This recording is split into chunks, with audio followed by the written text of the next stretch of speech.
Let's tank Il'gynoth, Heart of Corruption. Now, Il'gynoth is one of the first main ad fights in the Emerald Nightmare. The other one being Cenarius and sort of Xavier's too. You could also class Dragons of Nightmare like addish because of the plants that come out.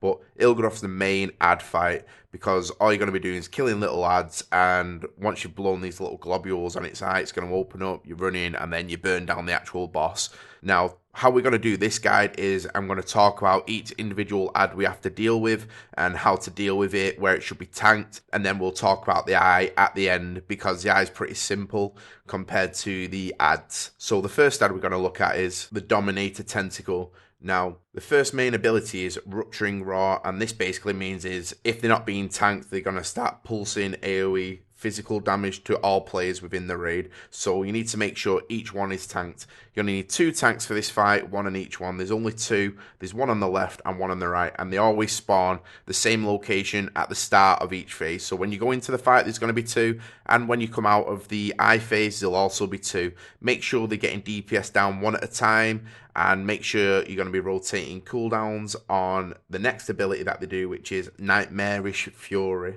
Nightmarish Fury is a relentless flurry of attacks on the tentacle's primary target, which is you because you're the tank, every 0.8 seconds for 6 seconds, each inflicting 1,251,000 physical damage. Now, on heroic difficulty and above, each time the Dominator Tentacle attacks a player with Nightmarish Fury, they will also permanently increase their physical damage inflicted by 4%. This means that every time the Tentacle does Nightmarish Fury, it's going to get a stacking damaging buff. So each time it does it, it's going to hit a lot harder. So the first Nightmarish Fury isn't going to hit too hard, but then after that, it's going to start hurting a hell of a lot because it's already doing quite a bit damage on the first one, and the second one's going to hit a little bit harder, the third one's going to hit harder than that, fourth, so on and so on. So what we want to do is, for the first one, you can just use your normal mitigation abilities like Shield, Block, Shield of the Righteous, and so on, depending on what tank you are. The first one isn't too hard to deal with. Now, for the second one, third one, and even fourth one, you got what I think of damage reduction abilities that we can use. So for the first one, I use a basic 20% one. Second one, I try to stack up my mitigation as well as my 20% damage reduction.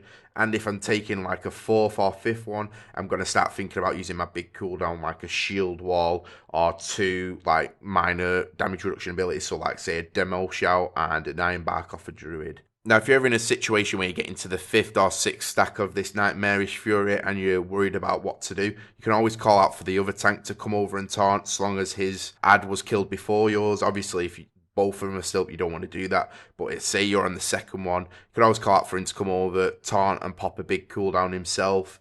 And that's the other way to kind of handle this ability. If you're getting more than that, though, your DPS isn't really meeting the requirements, and they need to be prioritizing these pretty much over any other ad that's currently up. Now, the other ad we've got to worry about in this fight is called the Nightmare Horror. Now, this spawns roughly 1 a phase, unless your DPS is slow or you've messed up the blood globules to open up the eye phase.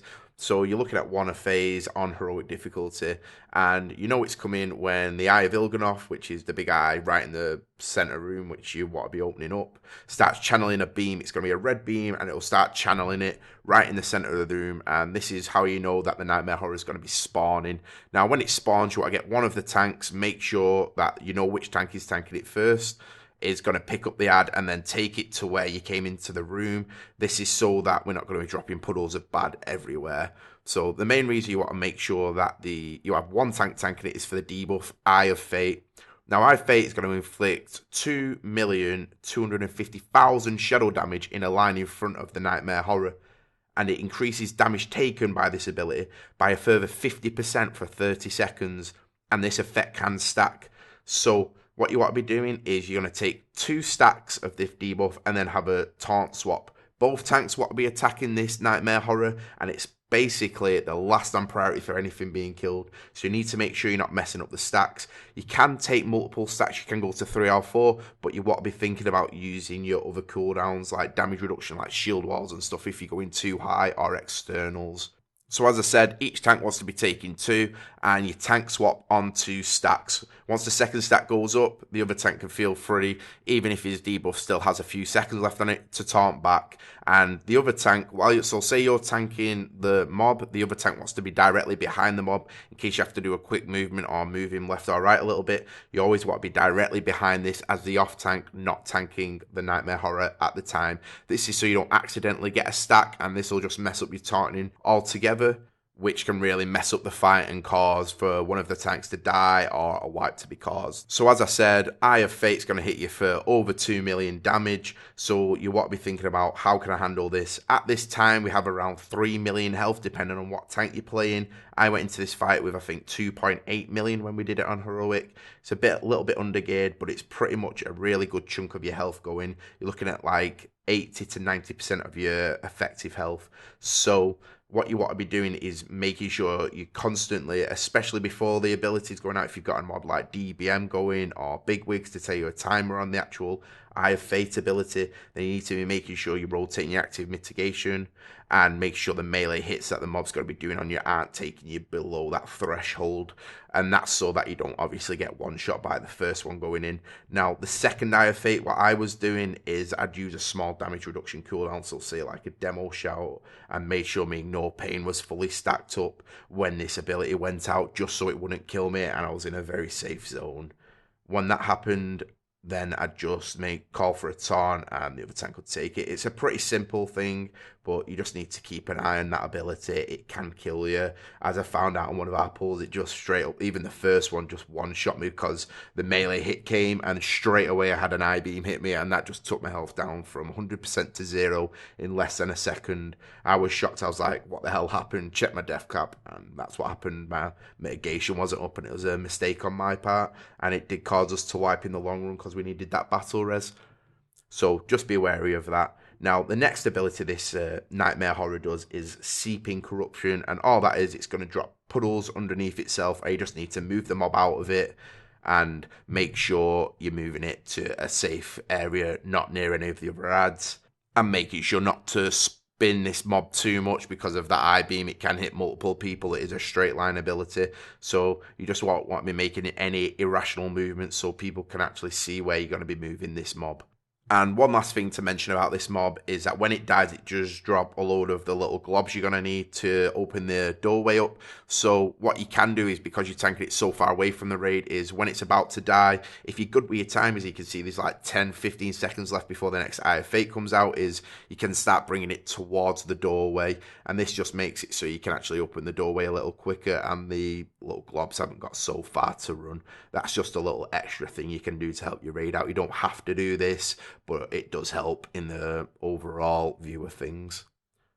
So finally, let's have a look at the eye phase of the fight. When you're going into the eye room, basically it's just a circular room with a big blob of mess in the middle that you need to DPS down. You get 2 attacks at this. The first one you have to run out before the timer runs out. I think you get a minute in there, so you want to be leaving at 10 seconds as the last debuff is dropping.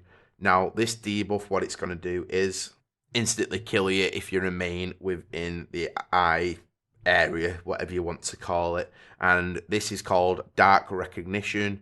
Il'gynoth gathers physical energy, unleashing it to reseal his lair, killing all players who remain inside and regrowing the Eye of Il'gynoth. So basically, don't stay in the first phase and be making sure to save your movement speed increases to get out, because how I do it is I get to the far back of the room because that's where DPS shy away from, so they get more uptime on the DPS, whereas us as tanks, it's not as much a bigger deal if we put in damage on the boss or not.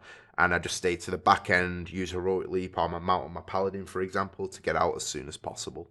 Now, on the second try at the eye, you get a little bit extra time once the time runs out for Dark Recognition, just to burn the boss down. If you do not do it within this time, your whole raid wipes and it's game over. So make sure you're pushing all your DPS cooldowns in these phases. I save them. I don't use them on anything else in the fight. I just hold them back, pop them while I'm in that phase. I spec like Seraphim on my Paladin and anything that will increase my DPS, so say Avatar on my Warrior, and this will help me get a little bit more damage out and hopefully kill the boss. Hopefully that gives you an idea of what you need to be doing. There is one other debuff you need to watch out for in this phase, and that is called Cursed Blood, and this infects players' blood with Nightmare Energy, inflicting 200k shadow damage every 2 seconds for 8 seconds. When this effect ends, the player will detonate, inflicting 1 million shadow damage to players within 11 yards. Now, this affects multiple people. It can affect the healers, the DPS, and the tanks. So all we did was anyone who was DPSing and didn't have this debuff stood near the glob, and anyone who got it got red rings and went to the outside. You need to make sure you're not overlapping with anyone, as if you get 2 of these on a DPS, they're pretty much going to get killed. So all you do is just run to the back and throw your range abilities at the glob, and that's all really you can do. So then when you leave, the phase pretty much rinse and repeats as for us as a tank. There's not too much more to go over. I hope this helps you get the kill, guys. I hope it gives you a better understanding of how to tank this fight. Please give me a like, a comment, and a subscribe, and tell me if it did help you get the kill down. I'll see you on my next video.